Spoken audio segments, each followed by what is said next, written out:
அதிமுக முன்னாள் எம்எல்ஏ சுதர்சனம் கொலை வழக்கில் குற்றவாளிகள் 3 பேருக்கு தண்டனை விவரம் அறிவிப்பு. குற்றவாளிகள் ஜெகதீஷ், ராகேஷ், அசோக் ஆகியோருக்கு ஆயுள் தண்டனை விதித்து சென்னை கூடுதல் அமர்வு நீதிமன்றம் உத்தரவு.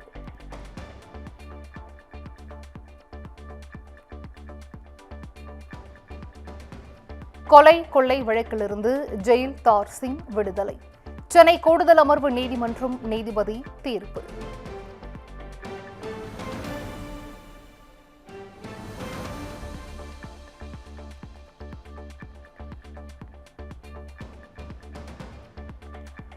அரசியலே வேண்டாம் என காமராஜர் மக்கள் கட்சியை கலைத்தார் தமிழருவி மணியன். டிசம்பர் 20ஆம் தேதி தமிழ் மாநில காங்கிரசுடன் இணைக்க உள்ளதாக குமுதம் சேனலுக்கு பிரத்யேக பேட்டி.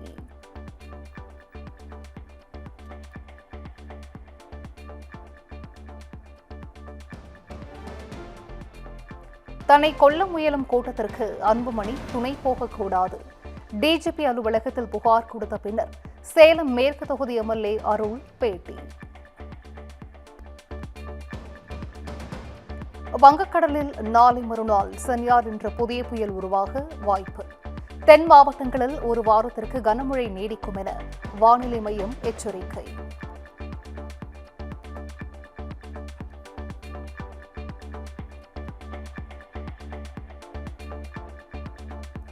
இருபத்தி தேதி 6 மாவட்டங்களில் கனமழை பெய்ய வாய்ப்பு என வானிலை ஆய்வு மையம் தகவல். 29ஆம் தேதி சென்னைக்கும் 30ஆம் தேதி திருவள்ளூர் மாவட்டத்திற்கும் ஆரஞ்ச் அலர்ட் எச்சரிக்கை.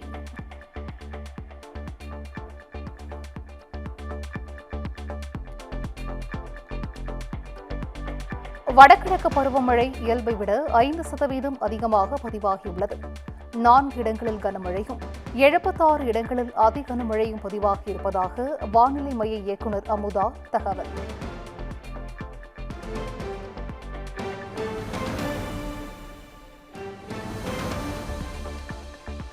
ஆழ்கடலில் மீன்பிடிக்கச் சென்ற மீனவர்கள் உடனடியாக கரை திரும்ப அறிவுறுத்தல்.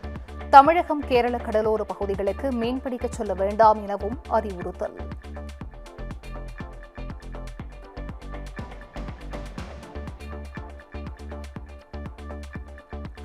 குமரி, தூத்துக்குடி உட்பட 10 மாவட்டங்களில் இன்று கனமழை பெய்யும்.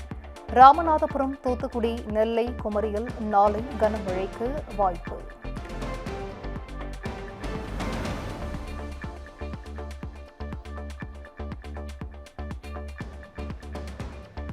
நெல்லை மற்றும் தென்காசி மாவட்டங்களில் இன்று மிக கனமழை பெய்யும். ஆரஞ்ச் அலர்ட் விடுத்தது வானிலை ஆய்வு மையம்.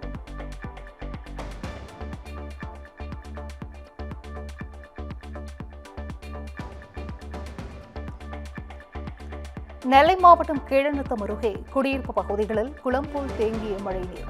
அதிகாரிகளிடம் முறையிட்டும் தண்ணீரை அகற்ற நடவடிக்கை இல்லை என பொதுமக்கள் குற்றச்சாட்டு.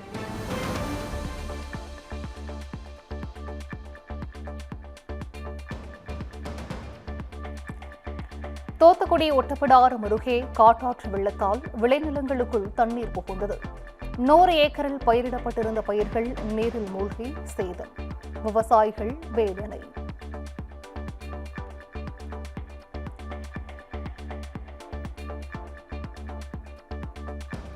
நீலகிரி மாவட்டம் முதுமலை அருகே கால்நடைகளை மேய்ச்சலுக்கு அழைத்துச் சென்ற மூதாட்டி புலி தாக்கி உயிரிழப்பு. புலியை உடனடியாக பிடிக்க கோரி வனத்துறையினருடன் பொதுமக்கள் வாக்குவாதம்.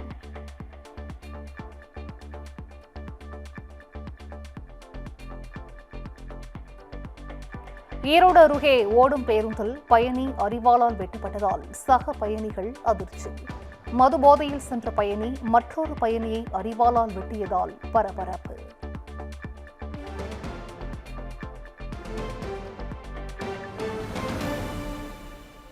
டெல்டா விவசாயிகளின் கண்ணீர் துடைக்க துணை நிற்காமல் நீலி கண்ணீர் வடித்த பச்சை துரோகிகள் எங்கே?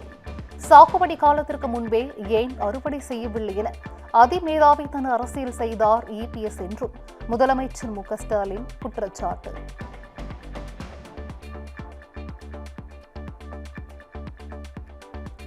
விவசாயிகளுக்கு துணை நிற்க யாரிடம் அனுமதி பெற வேண்டும் என காத்திருக்கிறார் இபிஎஸ். சுயமரியாதையும் உரிமையையும் அடக வைக்கவே கூட்டணி என்று நினைக்கிறாரா இபிஎஸ் என்றும் முதலமைச்சர் மு க ஸ்டாலின் கேள்வி.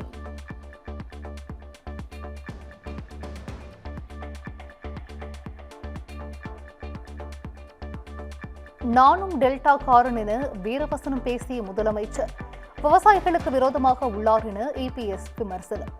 அறுவடைக்கு பின்பு நெல்லை உடனடியாக கொள்முதல் செய்திருந்தால் பிரச்சனை ஏற்பட்டிருக்காது என்றும் கருத்து.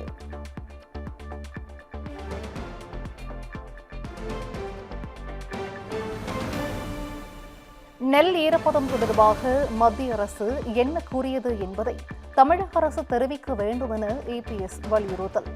விவசாயிகள் பாதிக்கப்படும் போது திமுக எம்பிக்கள் என்ன செய்து கொண்டிருந்தார்கள் என்றும் கேள்வி.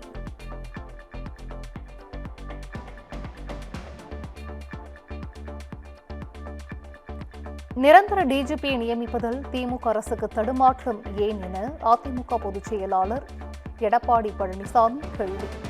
பட்டியலில் உள்ள மூவரும் கைப்பாவையாக செயல்பட மாட்டார்கள் என்பதால் திமுக அரசு தடுமாறுவதாக விமர்சனம்.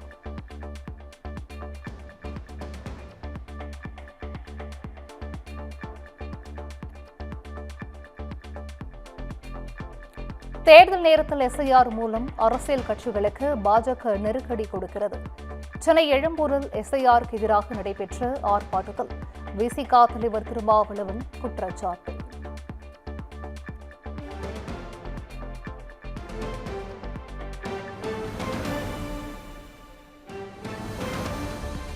தென்காசி மாவட்டம் கடையநல்லூர் அருகே 2 தனியார் பேருந்துகள் நேருக்கு நேர் மோதி கோர விபத்து. விபத்தில் 8 பேர் பரிதாபமாக உயிரிழந்த நிலையில் 30க்கும் மேற்பட்டோர் படுகாயம் அடைந்திருப்பதாக தகவல்.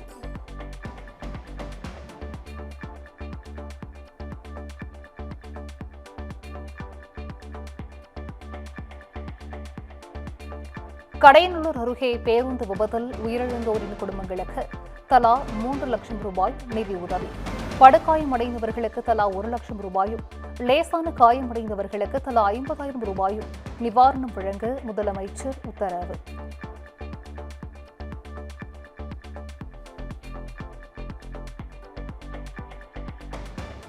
கரூர் துயர சம்பவம் தொடர்பாக தீவிரமடையும் சிபிஐ விசாரணை. தாவேகா பொதுச் செயலாளர் என் ஆனந்த், ஆதவ் அர்ஜுனா, சிடிஆர் நிர்மல்குமார் உள்ளிட்டோர் சிபிஐ அலுவலகத்தில் ஆஜர்.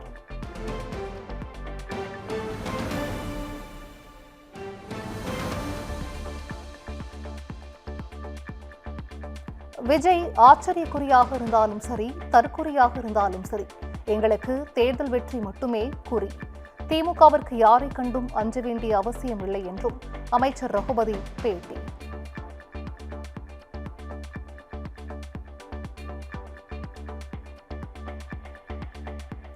சென்னையில் 50 கோடி ரூபாய்க்கு மேல் ஜிஎஸ்டி வரி மோசடி செய்தது கண்டுபிடிப்பு. பதிவு செய்யப்படாத ஆலோசனை நிறுவனத்தை நடத்தி வந்த ஒரு முக்கிய நபர் கைது.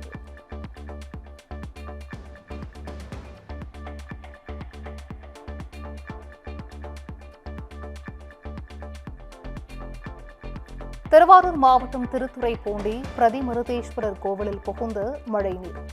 தண்ணீரில் சென்று சுவாமி தரிசனம் செய்து வரும் பக்தர்கள்.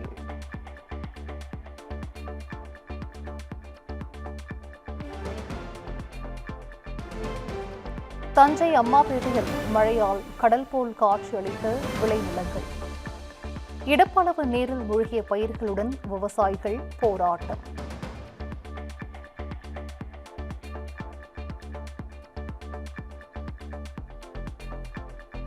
முல்லைப்பெரியாறு அணையின் நீர்மட்டம் 138 அடியை எட்டியது. கேரள இடுக்கி மாவட்ட நிர்வாகத்திற்கு 2ஆம் கட்ட வெள்ள அபாய எச்சரிக்கை கடிதத்தை தமிழக நீர்வளத்துறை அனுப்பியது.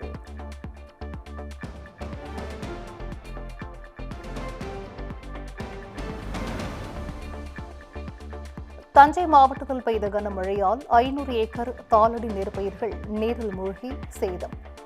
வடக்கூர் தெற்கு, பாச்சூர், ஆதனக்கோட்டை, ஐயம்பட்டி உள்ளிட்ட பகுதிகளில் நெற்பயிர்கள் மழைநீரில் மூழ்கின.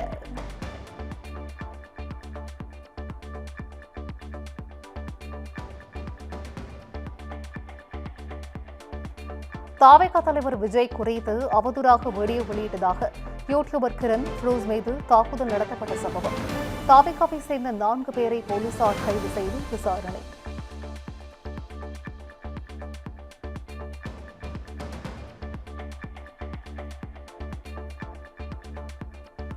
நடிகர் விஷால் லைக்கா நிறுவனத்திற்கு கொடுக்க வேண்டிய 21 கோடி ரூபாய் தொடர்பான வழக்கு. ரூபாய் 10 கோடியை டெபாசிட் செய்ய விஷாலுக்கு சென்னை உயர்நீதிமன்ற 2 நீதிபதிகள் அமர்வு உத்தரவு.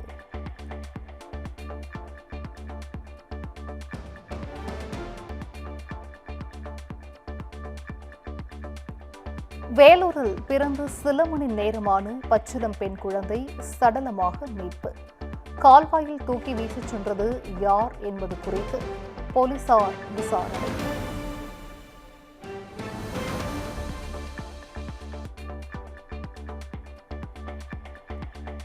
சென்னை சிவானந்த சாலை அருகே கூவமாற்றில் இறங்கி மேலே வரும் மருத்துவ நபரால் பரபரப்பு. நீண்ட நேர போராட்டத்திற்கு பிறகு பத்திரமாக மீட்ட தீயணைப்புத் துறையினர்.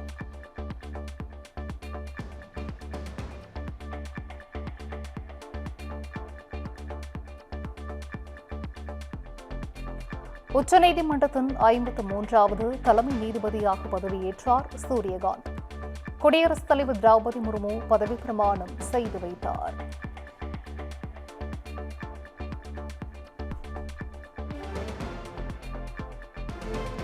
பழம்பெரும் பாலிவுட் நடிகர் தர்மேந்திரா உடல்நலக் குறைவால் காலமானார். வயது மூப்பு காரணமாக வீட்டிலேயே உயிர் பிரிந்தது.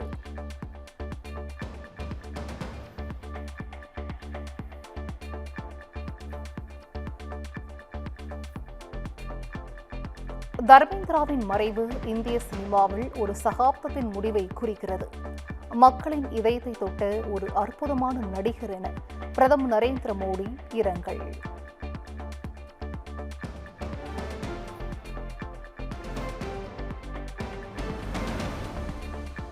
நீர்மூழ்கி கப்பல்களை தாக்கி அழிக்கும் மாஹே கப்பல் இந்திய கடற்படையில் இணைப்பு.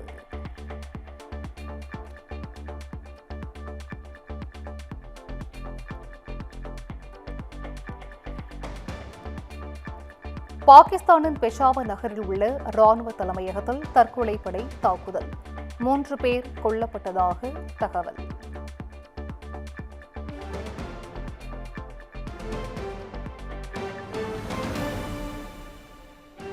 சென்னையில் ஆபரண தங்கத்தின் விலை சவரனுக்கு 880 ரூபாய் குறைந்தது.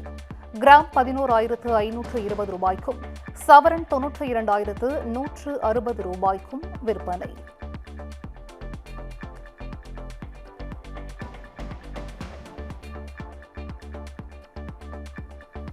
கவுகாத்தில் நடைபெற்று வரும் தென்னாப்பிரிக்காவிற்கு எதிரான 2வது டெஸ்ட் போட்டி. முதல் இன்னிங்ஸில் இந்திய அணி அடுத்தடுத்து விக்கெட்டுகளை இழந்து தடுமாற்றம்.